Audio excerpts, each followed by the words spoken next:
साधारण ब्याज उदाहरण 2। आओ कुछ साधारण ब्याज के प्रश्नों को हल करें। पहला यह है, एक राशि 10% ब्याज दर पर 2 वर्षों के लिए उधार ली गई। अगर 2 वर्षों के बाद लौटाई गई राशि 1920 रुपए थी, तो मूलधन कितना था?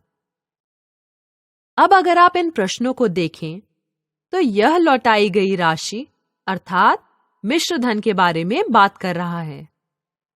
तो लौटाए गए मिश्र धन को ज्ञात करने का सूत्र क्या है? सूत्र है A बराबर है P जमा I, जहां A बराबर है मिश्र धन के, P बराबर है मूलधन के और I बराबर है ब्याज के। और साधारण ब्याज ज्ञात करने का सूत्र है PRT भाग 100। और हम जानते हैं कि P मूलधन है, R ब्याज दर है और T समय अवधि है। तो यदि आप दूसरे सूत्र से I का मान लें और इसे पहले सूत्र में रख दें, तो पहला सूत्र कुछ इस तरह दिखेगा। A बराबर है P जमा P RT भाग 100, जिसका मतलब है कि आपने I को दूसरे सूत्र के साथ प्रतिस्थापित किया। आओ अब अपने प्रश्न को देखें। यह कहता है कि 10% प्रतिवर्ष की ब्याज दर से उधार लिया गया है, अर्थात R बराबर है 10 के। प्रति वर्ष का मतलब है हर साल, तो यह 10% ब्याज दर प्रति वर्ष है और यह 2 वर्षों के लिए उधार ली गई, जिसका मतलब है T बराबर है 2 और 2 वर्षों के बाद वापस मिश्र धन 1920 है, जो कि A है। तो आओ इन सभी मानों को लें और सूत्र में डालें, तो यह कुछ ऐसा दिखेगा। 1920 बराबर है P जमा P गुणा 10 गुणा 2 भाग 100। तो अब हमारे पास P के सिवाय सभी मान हैं। वहां पर P क्यों नहीं है? क्योंकि P मूलधन है और हमें इसे ही ज्ञात करना है। और अब यह प्रश्न सिर्फ समीकरण हल करने जैसा रह गया है।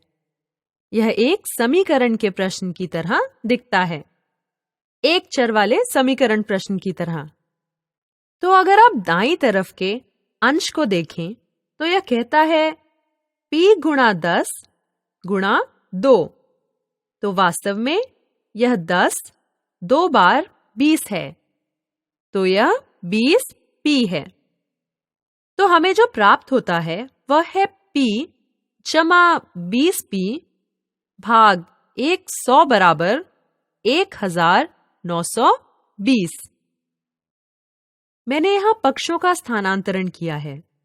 इसका मतलब है कि मैंने पक्षों का स्थानांतरण सिर्फ चर को बाईं तरफ रखने के लिए किया है, जिससे कि यह थोड़ा आसान दिखने लगे। आप समीकरण के पक्षों को स्थानांतरित कर सकते हैं, यह अपना मान नहीं बदलते। तो अब हमारा समीकरण इस तरह दिखता है। P जमा 20P भाग 100 बराबर होता है 1920 के। 20 एक बार 20 होता है और 20 5 बार 100 होता है। तो समीकरण कुछ इस तरह दिखेगा। P जमा 1/5P बराबर है 1920 के। अब अगर आप पहले P को देखें, तो इसके साथ गुणांक नहीं है। मतलब इसका गुणांक क्या होगा? इसका गुणांक होगा 1। तो अब हमारा समीकरण वास्तव में इस तरह का है।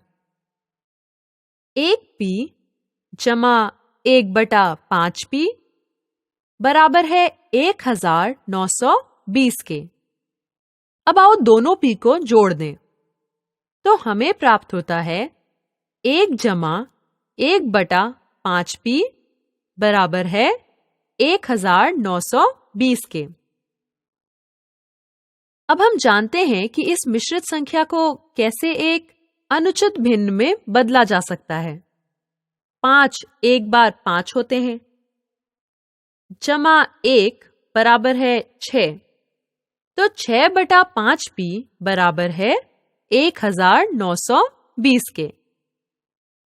1920 भाग 6 बराबर है 320, तो p बराबर 320 गुणा 5 होगा।